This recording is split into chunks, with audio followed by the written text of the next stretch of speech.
Signature et lecture du procès verbal et échange des parapheurs.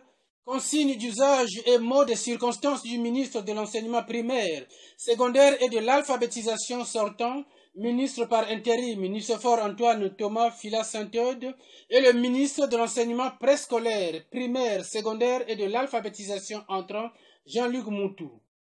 Prenant la parole en premier, le ministre par intérim et ministre sortant a présenté aussi bien à son successeur la structure que les dossiers majeurs auxquels il fera face. Les examens sont déjà prévus.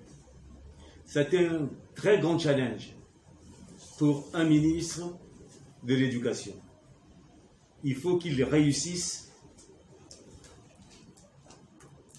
à réaliser les examens sans pour autant qu'il y ait des problèmes majeurs. Et pour arriver à réaliser les examens, il doit s'entourer de son équipe, c'est-à-dire cette équipe qui a travaillé avec lui pendant longtemps, et grâce à ce travail collectif, il a été choisi, par le chef de l'État comme étant le ministre de l'enseignement primaire et secondaire. Troisième chose que je voulais dire, notre collègue arrive à un moment où nous assurons le recrutement du personnel. Parce que le déficit enseignant est très important. Mais il doit continuer à travailler comme le faisait son prédécesseur, en associant tous les acteurs nécessaires à la réussite de cette opération.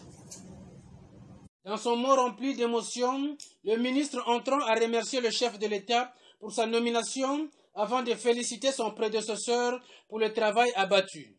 Jean-Luc Moutou a pris l'engagement de poursuivre la mise en œuvre des dossiers majeurs. Être à la hauteur de la confiance qui m'a été faite, qui a été placée en moi, pour pouvoir conduire aux destinées de cette maison en cette période déjà si critique, puisqu'on nous l'a dit, les examens d'État c'est pour très bientôt, et toute l'équipe est en place. Je voudrais donc ici pouvoir compter sur toute l'ossature qui a constitué encore ce ministère, pour pouvoir travailler d'arrache-pied comme on l'a toujours fait, et aller vers le traitement des dossiers qui sont en suspens.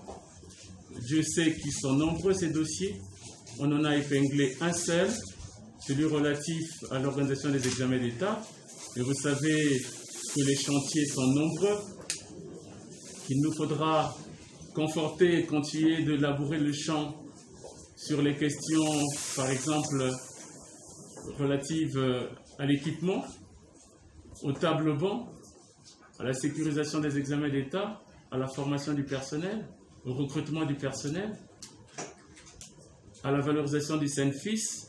Nous avons beaucoup de chantiers, nous allons continuer de traiter, d'analyser ensemble. Mais je voudrais tout simplement ici dire à l'ensemble du personnel, à tous ceux qui sont ici présents, monsieur le directeur de cabinet est ici présent, monsieur l'inspecteur général est ici présent, les conseillers sont ici présents, les directeurs généraux sont ici présents. Monsieur le Premier ministre nous l'a dit tout à l'heure, c'est une réussite collective.